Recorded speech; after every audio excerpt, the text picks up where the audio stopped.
The beauty of meeting women in person is that occasionally, if you have the time, you can turn these initial interactions into an instant on-the-spot mini date. And in today's video, I'm going to be breaking down an example of me doing just that, so that the next time you lock eyes with a woman you're interested in and you do go up and initiate that connection, you have the potential and opportunity to turn that connection into an instant on-the-spot movie scene romantic date. In case you're new here, for the last 20 days, I've been going out and successfully approaching a new woman every single day. My goal is to inspire you with the courage and confidence to get yourself out there and start sparking interactions with women that you see in your day-to-day life. So far, we've shown you how to meet women at Starbucks, at the grocery store, at the mall, on the street, and even while jogging. My mission for the month of January is to successfully approach 30 women over the course of 30 days to show you that it is indeed possible to meet women the old-fashioned way and to make approaching great again. Welcome to day 21 of the revolution. Now, because we're on day 21 of this challenge, I thought it would make sense to go over a more advanced topic, which is why we're covering Insta-dates today. So what I'm going to be doing is I'm going to really be breaking down the beginning part of this interaction, because the beginning part and how you open and start a conversation is going to determine whether or not you're able to turn it into an instant on-the-spot date where you can get to know the girl and see if you guys are compatible without needing to do a bunch of texting back and forth. Excuse me. Hi. Hi. What's your name? So you notice the first thing that I do here is that I open at a distance. I get her attention. I say, excuse me.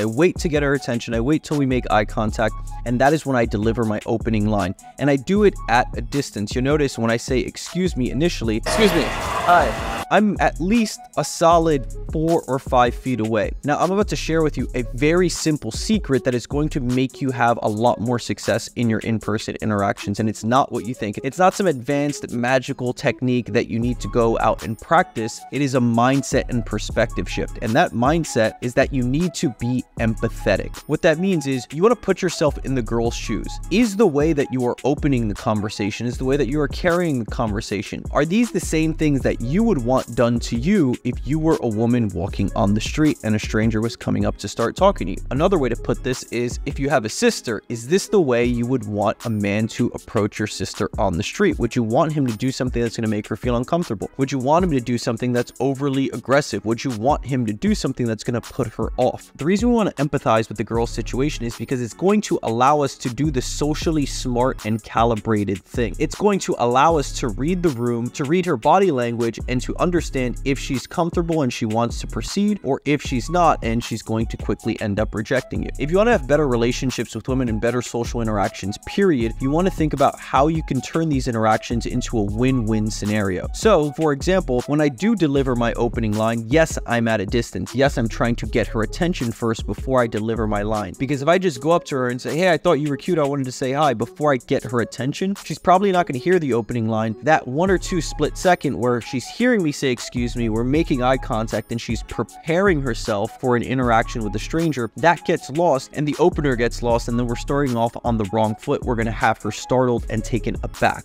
which is not going to make her comfortable and is not going to make her receptive to meeting you. When it comes to meeting people in person, the more comfortable you can make them, the more likely you are to succeed. So you need to think of you and the girl as being on the same team, and all of your actions need to be in alignment for that. You should be thinking, how can I approach this girl in a way where it's a win-win for both of us? She may reject me, she may not be interested, but at the very worst, she can take it as a compliment, and I can make her day a tiny bit better by shooting my shot to begin with. The other thing to consider here is that the way you open is going to determine the girl's first impression of you. If you open in a weird way, if you open too overly aggressive, or you open in a way that is not socially calibrated and shows a low degree of social skills or social awareness, she's immediately going to think something's wrong with you. Her stranger danger guard is going to go up, and she's going to want to get away, and is just going to reject you immediately. Hi. Hi. What's your name?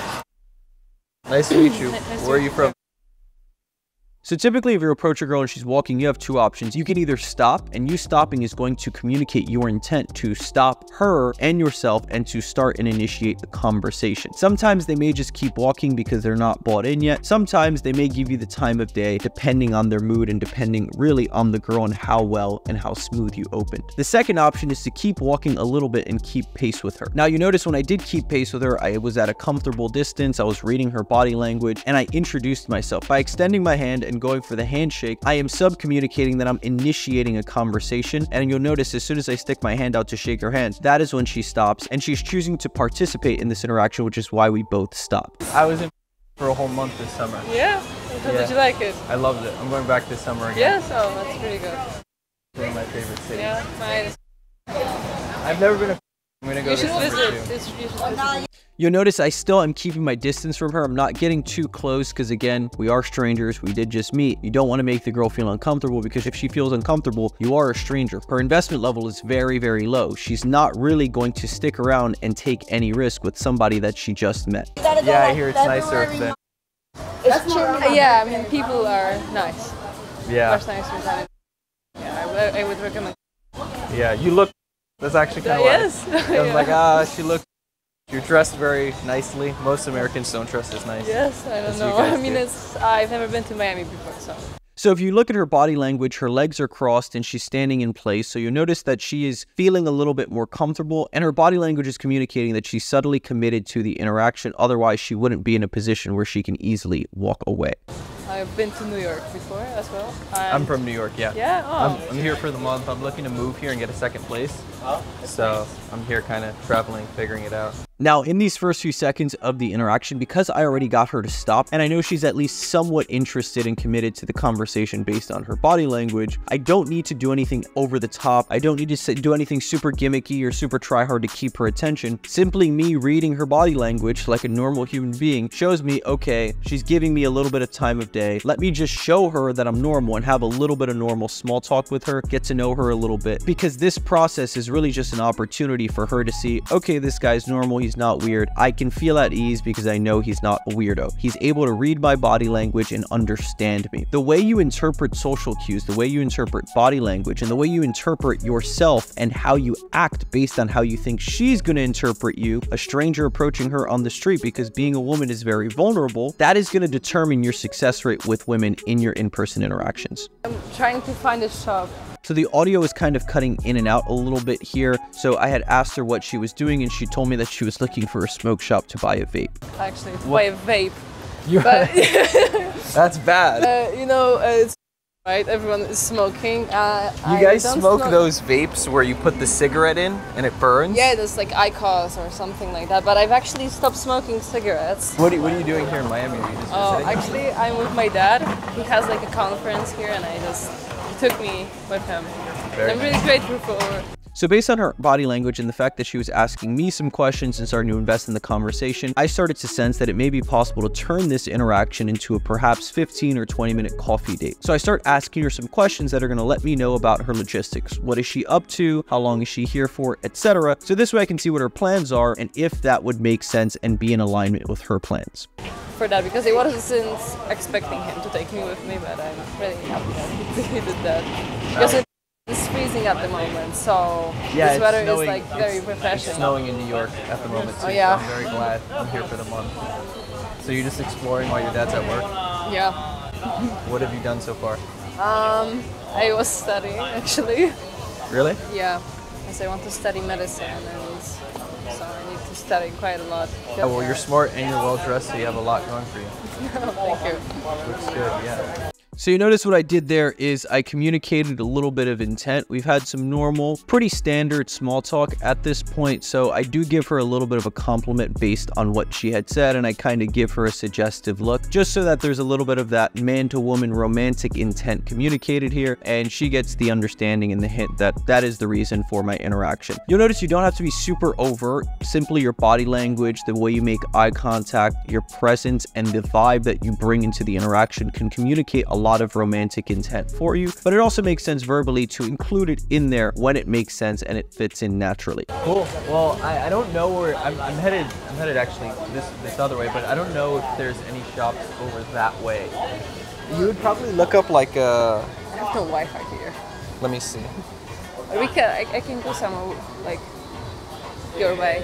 What's up? I can go your way. Yeah, let's maybe I'll help you find one. And what was your name again? Benjamin. Benjamin, okay. So here. So now that I got an understanding of her logistics and what she was planning to do, I told her what my plan was, which was actually to go the other direction. I told her that, and then I pulled out my phone because she had mentioned she didn't have Wi-Fi, so she didn't really know where to go to find the smoke shop that she was looking for. Now, it's important that I told her what my logistics were, because now that she knew that my logistics are relatively free for the next little chunk of time, it actually allowed her to suggest tagging along with me in the same direction that I was going, and she actually ends up initiating the Insta date. And again, it's no mistake that that happened after I told her what my logistics were, and that was why I mentioned it to her, because she told me what her plans were, and just being a normal person, I told her what my plans were, and since those plans were in alignment with one another, she suggested tagging along with me. So now, because our logistics logically make sense, she feels comfortable suggesting that we both go walking in that same direction. If I never told her what my logistics were, she probably wouldn't have volunteered that info, because that would be a bit forward and that would be a big suggestion, and typically girls aren't going to take the lead like that. But because I created an environment in the conversation where she could make a suggestion, now she is the one initiating it, and because she's the one initiating it, she's going to feel a lot more comfortable going along with it, because it was really more of her idea. Another reason I told her my logistics was because I didn't want to linger here too long, and I did actually have to go the other direction for a meeting that I had to be at about an hour later. So by telling her those logistics, it gave me two options. Number one, it gave me the option to potentially get the Insta date, but it also gave me the option to potentially get her Instagram and end the interaction there. This way. Is it weird to see how different people dress here? Because one of the things that everyone dresses up, I think just Eastern European, Slavic people in general dress up more, but... I go to the shop like to buy milk. I do my makeup, I wear nice clothes and everything. Yeah, it's definitely not like that here. I mean, it is a lot warmer, but in New York, it's kind of like that. People dress up to go everywhere and do stuff. What about you? What do you do for fun aside from dress nicely and study? What do you have planned for the rest of the day? So the audio was cutting in and out quite a bit, and I did fast forward after she went into the smoke shop. And you'll notice here again, now that she did what she needed to do, I'm asking her what her plans are and getting a sense and a feel of her logistics. I'm not being pushy. I'm not suggesting we go and do something. I'm simply asking what her logistics are, telling her what mine are, and if they make sense and there's alignment there, then I'll go ahead and make that suggestion. What do you have planned for the rest of the day? Just exploring? I mean, my dad said to like go here to see the place because it's very pretty. Yeah, I'm gonna go up here. You wanna grab a smoothie? Yeah, sure.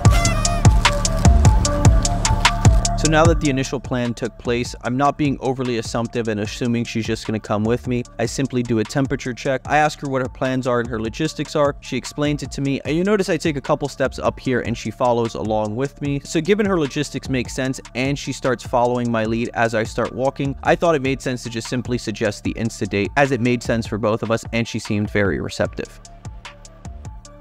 Now at this point, the audio was cutting out quite a bit because there was a lot of interference. However, we did end up going on an Insta date that lasted maybe 30-45 minutes, which was great because it allowed us to sit down, grab a coffee, grab a drink, talk to each other, really get to know each other. And the beauty of this is that we didn't need to have a texting tennis match back and forth for an hour long. Now, to me personally, this is what makes meeting people in person so special, is that you can literally have a movie scene, fairy tale experience like this in the middle of the street, out of nowhere, in the middle of the day. You don't need to go to a dark and sweaty nightclub. You don't need to have a weeks-long texting tennis match on a dating app in order to get a girl out. You can simply walk up to the women that you encounter in your day-to-day life, spark a connection, and if there's some mutual interest there, you can capitalize on that connection right then and there if the logistics make sense. And like I mentioned in the beginning, the keystone piece here that allowed all of this to be possible is that meme, or that idea of being empathetic to the woman, understanding her situation, and making the entire interaction feel like a win-win for both you and the girl, so that if she is interested, you're creating an environment where you guys can both explore that interest in a way that's mutually fun for the both of you, and making sure that you are able to pursue your romantic intent without making the girl feel uncomfortable or pushing any unnecessary boundaries. Now, all that being said, it is much easier said than done, and if you want to understand the formula that I use for my conversations, how I'm able to be more empathetic in conversations, how I'm able to create a win-win dynamic with all of the women that I interact with, and how I'm able to get instant on-the-spot dates to explore connections with women women within a minute or two of meeting them, then click the link below to watch my free video where I show you my 3-step formula for getting out of your own head, for starting conversations, what to say in these conversations, and how to move them forward in a way where you can explore that romantic connection and turn it into potential dates and eventually potential relationships. Inside the free video, we even show you our resource for how to follow up with these interactions afterwards, what to text, what to say to turn these into second and third dates. Again, this is a bit of a more advanced concept, but I felt that you guys earned it by sticking around to day 21 of the challenge. So if you want to follow along with me for the remaining days in the challenge and you want to start pulling off things like this, then click the first link in the description, and I will see you guys tomorrow for day 22 of the revolution.